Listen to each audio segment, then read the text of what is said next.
పాండురంగ ప్రభు విఠల ఇప్పుడు పండరీపూర్లో ఉన్నారు. గత 3 రోజులుగా పండరీపురంలో అఖిలాంధ్ర సాధు పరిషత్ సమావేశాలు జరుగుతున్నాయి. ఆ సందర్భంగా ఇక్కడికి వచ్చాం. విఠలేశ్వరుడి గురించి మనకు తెలుసు. మన ఆంధ్రదేశంలో, తెలంగాణలో చాలామంది, లక్షలాది మంది ఇక్కడ దర్శనానికి వస్తూ ఉంటారు. పండరి భజన పేరుతోటి మన ఆంధ్రప్రదేశ్లో, తెలంగాణలో గ్రామాల్లో పండరి భజనలు నేర్చుకొని ఎంతో భక్తి పారవశ్యంతో పాటలు పాడుతూ భజనలు చేస్తూ ఉంటారు.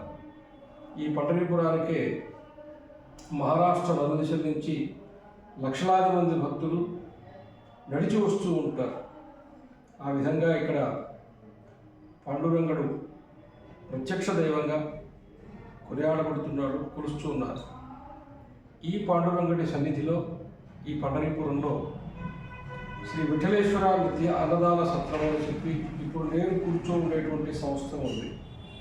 ఇక్కడే మన పాండురంగడు ఉన్నారు, పక్కన పరమేశ్వరుడు, అన్నపూర్ణాదేవి, ఇటు పక్కన నా వెనుక సీతారాముడు ఉన్నారు.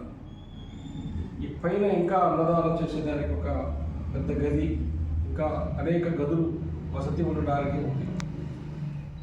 నేరుగా పాండురంగ స్వామి దేవాలయాన్ని ఆనుకునేది ఉండటం విశేషం. ఇక్కడి నుంచి ఒక 100 అడుగులు మాత్రమే ఉంటుంది దేవాలయ ముఖద్వారం. అంత దగ్గరగా, దేవాలయానికి దగ్గరగా ఇంత మంచి వసతి ఏర్పాటు జరిగింది. మన హైదరాబాద్కి చెందిన శ్రీహరిరావు అని వారు ఇంకా భక్తులందరూ కలిసి ఈ సంస్థను ఇక్కడ ఏర్పాటు చేశారు.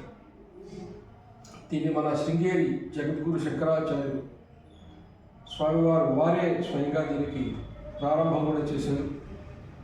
ఈ శ్రీ విఠలేశ్వర నిత్యాన్నదాన సత్రం ఎవరైనా సరే ఆంధ్రప్రదేశ్ కానీ, తెలంగాణ కానీ అక్కడి నుంచి వచ్చిన వాళ్ళు ఇక్కడ సంప్రదించి ఇక్కడికి రావచ్చు, ఇక్కడ ఉండవచ్చు, ఇక్కడ ఉపయోగించుకుని, ఈ సదుపాయాన్ని ఉపయోగించుకుని విఠలేశ్వరుని, పాండురంగాన్ని దర్శించుకొని వెళ్ళవచ్చు.